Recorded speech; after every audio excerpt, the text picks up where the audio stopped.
Hey guys, how's it going and welcome to this video. Today I'm going to be talking about the UCAT 2020 exam.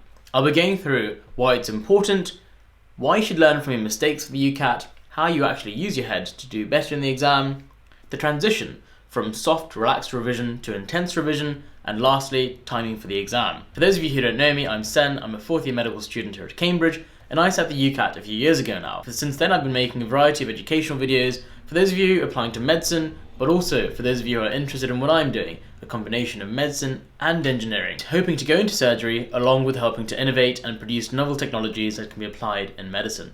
Now before continuing, this video was made possible by Medify, a platform which provides UCAT questions for students both in the UK and in Australia. They've got a huge question bank of questions with interactive answers that can help you improve and score better in the UCAT. So getting to the point of this video, the first theme, the importance of the UCAT. The UCAT is probably the most important exam, second to your A-level predictions and your GCSE grades, that you will be sitting ahead of your medical school application. A lot of universities use the UCAT as a preliminary marker to your performance and how you'll do at medical school. So simply put, the better the score, the higher the chance you'll have at getting an interview. Now when choosing for interviews, some universities prioritize a UCAT score over even grades as a GCSE. So someone who got GCSEs of, let's say, 7, 8s and 9s, but then a very, very high UCAT score compared to someone who got 11 8s and 9s, then a slightly lower UCAT score, the person with a higher UCAT score might actually end up being interviewed first. For a lot of universities, the UCAT is a very, very important exam. So for you all, putting the time and effort into it, to revise properly, to prepare properly, is very much worthwhile. So having touched upon the importance of it and having realised that a good UCAT score makes the rest of your application cycle a hell of a lot easier, let's go on to making mistakes.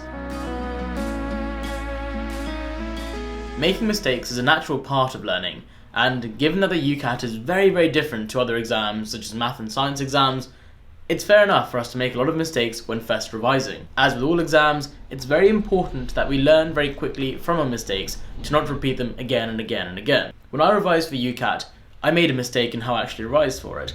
I would make a mistake, but then I wouldn't actually learn why I made that mistake.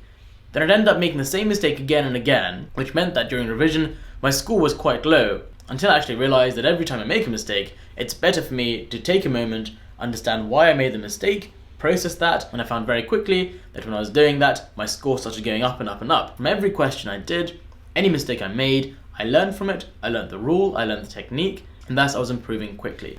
Platforms such as Medify, they highlight your mistakes and they explain why you made the mistakes. For things like abstract reasoning, they show what the rules are, they explain the rules. And trust me, for exams like the UCAT, they can only make up a certain number of questions. Thus, if you do enough questions, you'll find very quickly that they do tend to repeat the types of rules and patterns and sequences that come up in the exam, making it much easier for those people who've prepared properly. The third point I want to come to is actually using your head. How do we actually use our brain power to do well in the UCAT? The UCAT exam is mostly about, I'd say, pattern recognition. And so one of the important things you can do to prepare is practice a lot of non-verbal reasoning. Shapes, colours, shading, lines, counting, rotation, translations, all of these different skills that you would have done maybe for the 11 plus examinations or possibly have done at school in GCSE math come in very useful here. So the first way you'll use your head is in patterns. Secondly, it's about calculations. You have to be able to use your head and make quick mental calculations. So when you're doing questions, it's very easy to try and think, right, I'm going to try and be as lazy as I can, I'm a bit, not feeling the best today, but I'm going to do a few questions anyway. If you're not feeling it, don't bother revising.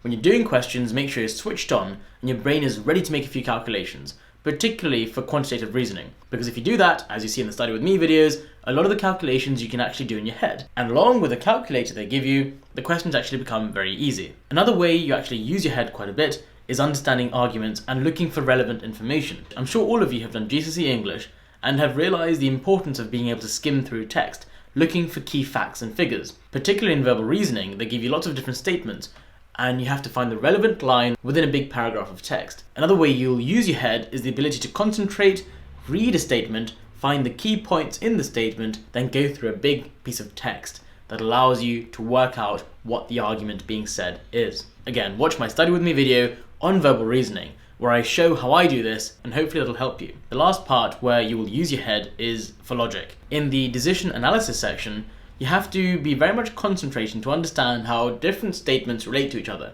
and how that ultimately can lead to, a statement being true or false. Because when you have lots of different statements which are interlinked, it's very hard for me personally to keep things in my mind. So particularly for the decision analysis section, I like having a piece of paper to quickly jot down the different relationships, and before I know it, the answer's in front of me. And once I do it once for that question, I can answer the other 4 sub-questions within that broader question far more easily. The next part is all about soft to intense revision transitions. I suggest all of you begin doing a bit of UCAT now. Start sooner than later. Don't take it too seriously. Don't start doing 10 hours a week. Maybe do half an hour every 2-3 days to get familiar with the different sections. Learn what abstract reasoning is. Learn what answers quantitative reasoning requires. Understand what situational judgment is and what sort of contexts you might be put in the different questions. It's really important that over the next 2-3 months you have some nice, relaxed revision, that you do more for fun than for serious revision. That said, when you're in July, beginning your intense revision period, roughly 4 to 5 weeks before your UCAT exam to get a good score, I'd say, then you are already familiar with a lot of the topics and content, making your revision far easier and less stressful. Otherwise, in July, you'll be having to work out what exactly the UCAT is, the different sections, and all of that in July, which is a lot of sort of things to get your head around. So make it easy for you and start slightly earlier. Now, some people I know only took 2 weeks to revise for the UCAT, and that's fair enough. But for me, 4 to 5 weeks was perfect. The first 2 weeks was quite relaxed, the middle week was a bit more intense, and the last 2 weeks was very intense, where I was focusing a lot on timing. And that brings me on naturally to the next key point of timing. Timing is critical in the actual exam, but when you're first revising, don't worry at all about timing. Firstly, understand the questions themselves. Understand what you're required to do and how to do it and how to get the most questions correct. Then, as I mentioned, when you approach the 4 to 5 week intense period, you can start introducing timing more gradually. For some of you who start revising in a relaxed manner, you might find very quickly that you're doing well in the sections and that you want to make it more challenging.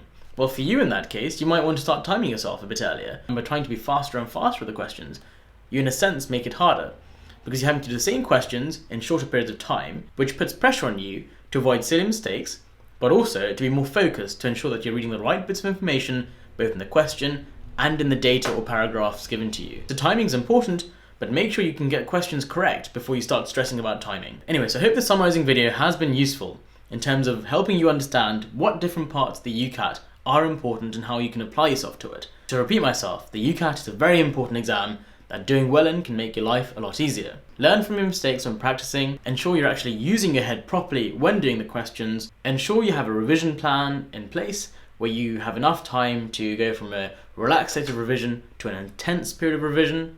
And lastly, timing is also very important, but don't stress too much about it.